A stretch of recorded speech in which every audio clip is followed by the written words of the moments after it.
The Bank of Canada is in serious trouble with a new report suggesting that they could lose up to $8.8 billion in the next couple of years. And that combined with a new jobs report that almost guarantees a rate hike at the end of January, as well as ongoing attacks from political leaders, is leading Canadians to have less and less confidence in the Bank of Canada, which could not come at a worse time, especially as insolvencies are up 16.3% in the country, and inflation continues to be one of the top two concerns among Canadians. But before we get into all the details, my name is Nolan Mathias, and if you want to thrive financially, this is the place for you. So go ahead and click that subscribe button and hit that like button so more people like you can see this video. And if you missed the last video, I want to remind you that I'm giving away the first 500 copies of my new book, Mortgage Secrets, for free. All you have to do to get it is go to mortgagesecrets.ca and pay the shipping and handling. Okay, so let's get into it. Let's discuss the Bank of Canada and what seems to be continued declining confidence in them and what they're doing with respect to interest rates. Because recently we saw a jobs report where 104,000 jobs were added to the Canadian economy in December. Now, granted, this was largely between 14 and 25-year-olds, so very, very, very young people who are probably looking for a little extra money to spend around Christmas, but that new jobs report is almost guaranteeing the fact that interest rates will go up in January. Now, this is as the Bank of Canada recently said that they are going to make data-driven decisions. Well, this data is going to push them to increase interest rates. And at the exact same time as they're about to increase interest rates even further, we're starting to see insolvencies in the country go up substantially. And I want to jump in and I want to show you this article here real quick, because this type of data gives you an idea of what's actually going on in the country and how bad it is getting. Now, granted that these insolvencies aren't at a rate where we're expecting things to get really, really bad yet, but they are going up. And what an insolvency is what this means is that people or businesses can't pay their debts. And while I said in the intro that insolvencies are up 16.3%, well, that is true for consumers, but the story is even worse for businesses.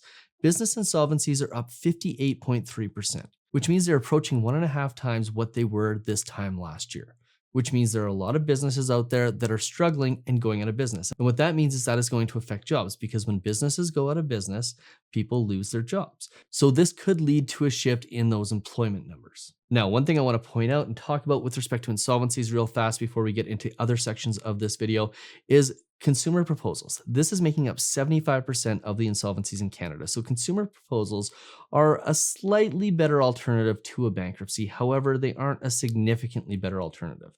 So one thing to keep in mind when you go into consumer proposal is that you'll often be told that it won't affect your mortgage or your ability to get a mortgage. Now, this isn't true.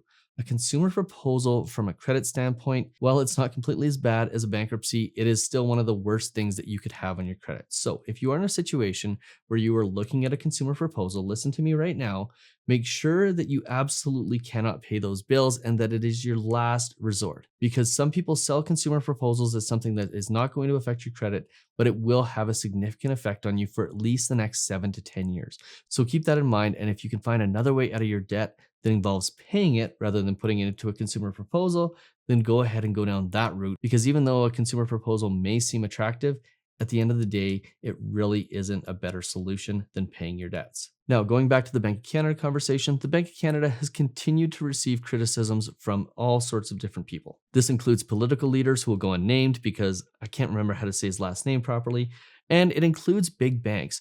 As of today, TD Bank's chief economist came out and suggested that the Bank of Canada's forward guidance strategy backfired. Now, what is the forward guidance strategy? This is in July of 2020 when Tiff Macklem sat in front of the media and said Canadians can expect interest rates to remain low for an extremely long time. Our overriding message to Canadians is that the bank will be there to provide monetary stimulus for an extended period to support the recovery and to return inflation to the 2% target.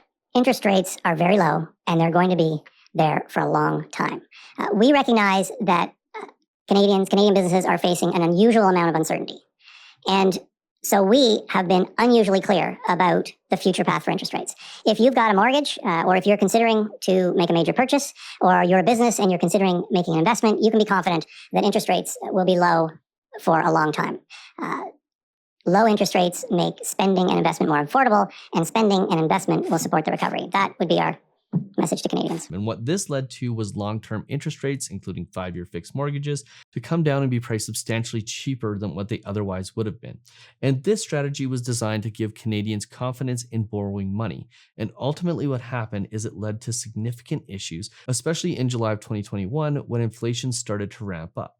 And because the Bank of Canada found themselves in a situation where they had been telling Canadians for so long that they can expect low interest rates for a long time, they probably had a little bit of a bias towards keeping interest rates low, which they shouldn't have had. And as a result, we saw them keep interest rates low too long. We saw inflation ramp up even higher than expected.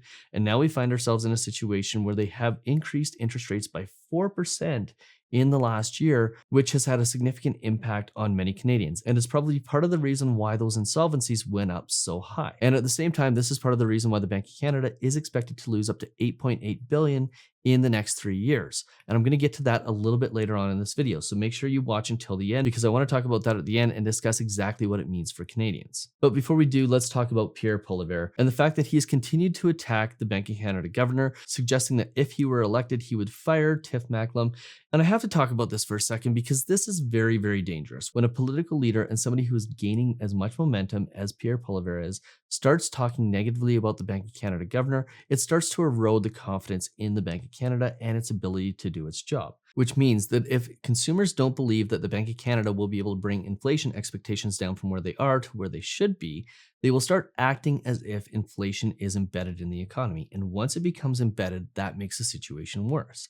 So doing things like attacking the Bank of Canada and the governor of the Bank of Canada in order to get a political upper hand could actually have an inflationary effect in itself. Because if Canadian consumers start to believe that inflation is going to remain high, they will start acting as such, which will cause them to have increased demand for goods while they are perceived to be cheaper, which will add to inflation. So his attacks on Tiff Macklem for not controlling inflation could in fact have an inflationary effect. And I think he needs to be mindful of the fact that as he criticizes the Canadian government, and go ahead, criticize the Liberals all you want, but steer clear of criticizing people like Tiff Macklem who have a job to do. Give them the ability to do the job and to try to bring inflation back to where it is without eroding consumer confidence and creating higher inflation expectations. Now, on top of all this, and this might be where Pierre Poilievre has a leg to stand on, the Bank of Canada is expected to lose a significant amount of money in the next 2 to 3 years. In fact, the CD Howe Institute is suggesting that they could lose up to $8.8 billion as a high-end estimate. They are suggesting that it's probably going to be between 3.6 and 8.8 billion, and their expectation is it is going to be closer to 5.7 billion.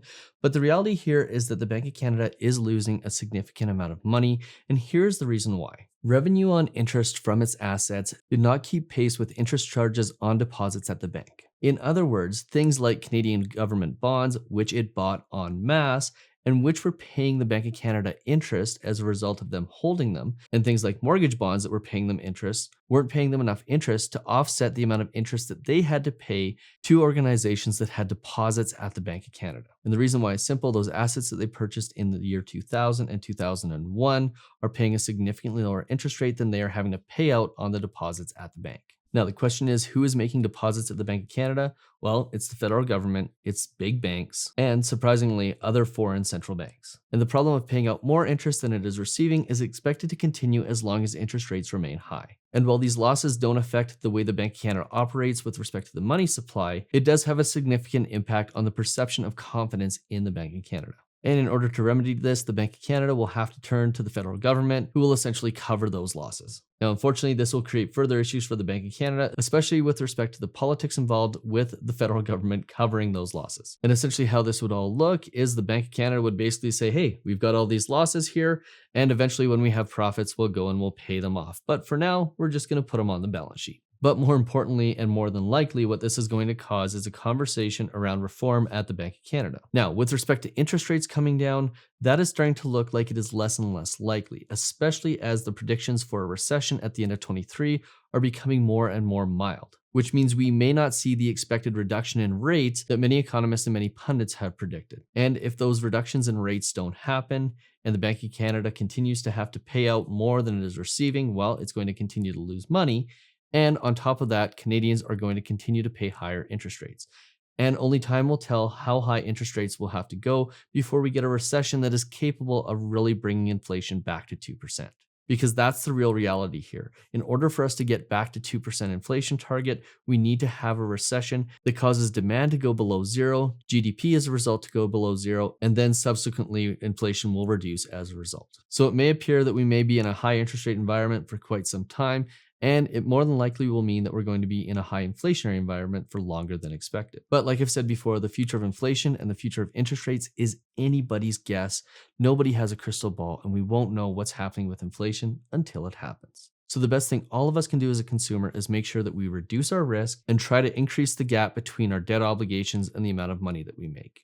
And if you want to know more about how to do that, check out this video right here from my $100 million mentor who taught me how to manage money. And this is the exact system that I think will work for pretty much everybody when it comes to making sure you can deal with inflation and whatever happens in the coming years with the Bank of Canada.